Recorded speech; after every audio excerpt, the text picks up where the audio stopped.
চিকিৎসা ক্ষেত্রে মানুষের আরও উন্নত পরিষেবা দিতে কালনা মহকুমার বিভিন্ন জায়গা থেকে আগত গ্রামীণ চিকিৎসকদের নিয়ে বিশেষ সম্মেলন অনুষ্ঠান অনুষ্ঠিত হয় রবিবার পূর্বস্থলী ১ নম্বর ব্লকের শ্রীরামপুর পঞ্চায়েতের অন্তর্গত বিদ্যানগর কালীতলা বাজার এলাকায়।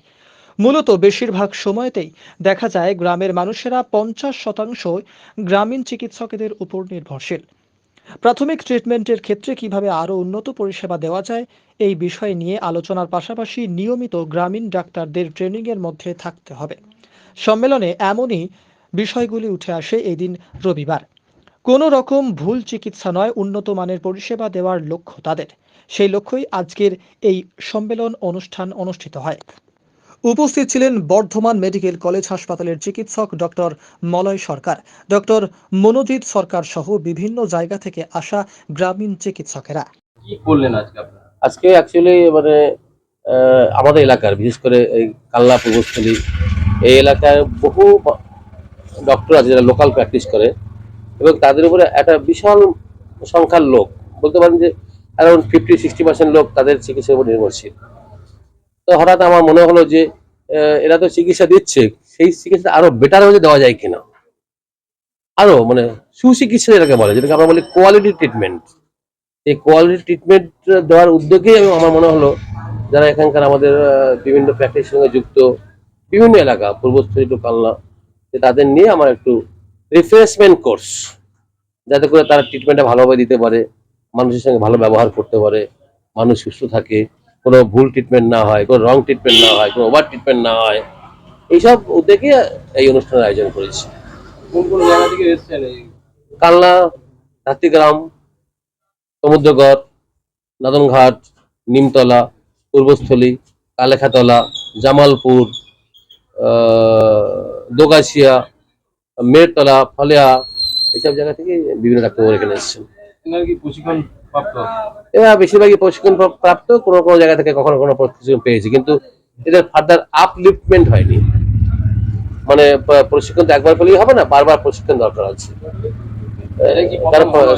বিজ্ঞান সবসময় চেঞ্জিং, সবসময় পরিবর্তনশীল, তাহলে একবার শিক্ষা পেলেই হবে তাকে মানে নেই, বারবার শিখে রিফ্রেশমেন্ট আপলিফটমেন্ট দরকার আছে। এটা কি প্রথম হলো? এটা প্রথমবার হলো। আমরা চেষ্টা করবো যে এটা প্রত্যেকবার করে তাদের আরো আমরা নলেজ প্রোভাইড করতে পারি, তাদের চিকিৎসা সঙ্গে আরো উন্নত জায়গায় নিয়ে যাওয়া যেতে পারে। মূলত কোন কোন বিষয়গুলির উপর আপনার জোর দিয়ে আলোচনা? এমনি যে কোনো ধরনের জেনারেল প্র্যাকটিস, গর্ভবতী মা, বেসিক সার্জারি, কমন যে প্রবলেম গুলো বাজারে আসে, বিভিন্ন রকম ডেঙ্গু, ম্যালেরিয়া, কালাজ্বর, যেগুলো আমাদের গ্রামে লেগেই আছে, ডায়রিয়া, লুজ মোশন, এরকম সম্বন্ধে বলা হলো, যাতে করে তারা এই ট্রিটমেন্টটা ভালো, কোন ওষুধ দেবো, কোনটা প্রেগনেন্সি দেবো, কোনটা প্রেগনেন্সি মধ্যে দেবো না, কোনটা দিলে ভালো হবে, কোনটা বেটার ট্রিটমেন্ট, কদিন ধরে দেওয়া উচিত, এরকম বিভিন্ন ব্যাপার নিয়ে আমরা তাদের সঙ্গে শেয়ার করলাম যে এইভাবে এগিয়ে যাওয়া উচিত, এগোনো উচিত। কেমন লাগছে আপনাদের? হচ্ছে এই যে উদ্যোগ, এই উদ্যোগটা সাধুবাদ জানাবার ভাষা নেই, কারণ হচ্ছে আমাদের যে স্যার মলয় সরকার সমস্ত স্তরের মানুষকে নিয়ে চলতে উনি ভালোবাসেন।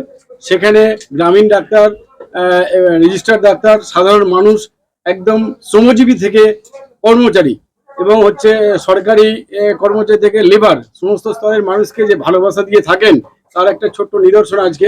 আরো উনি বিভিন্ন রকম কাজ করেন, বিভিন্ন সমাজসেবামূলক কাজ করেন। অনেক ক্ষেত্রে আমি দেখেছি আমার জ্ঞানে বিভিন্ন মুমূর্ষু রোগীকে ফ্রি অফ কস্টেও পরিষেবা দেন।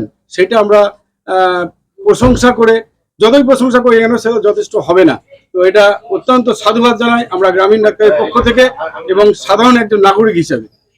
এই যে উদ্যোগ নিয়েছেন উনি, আপনাদের কতটা ভালো লাগলো এই যে আলোচনার মাধ্যমে নতুন কিছু জানা গেল? এই যে আজকে যে আলোচনাটা হলো, এই আলোচনাটা অসাধারণ। আমরা অনেক উপকৃত হলাম, অনেক কিছু জানতে পারলাম এবং আগামীতে স্বাস্থ্য পরিষেবা দেওয়ার যে একটা অভিজ্ঞতা, নতুন একটা এক্সপিরিয়েন্স, এটা আমরা কাজে লাগাতে পারবো, সাধারণ মানুষের কাছে আমরা পৌঁছাতে পারবো এবং আমরা আশা করি যেটুকু শিখেছি সেটা সাধারণ মানুষকে দিতে পারবো, সাধারণ মানুষ উপকৃত হবে অনেকভাবে।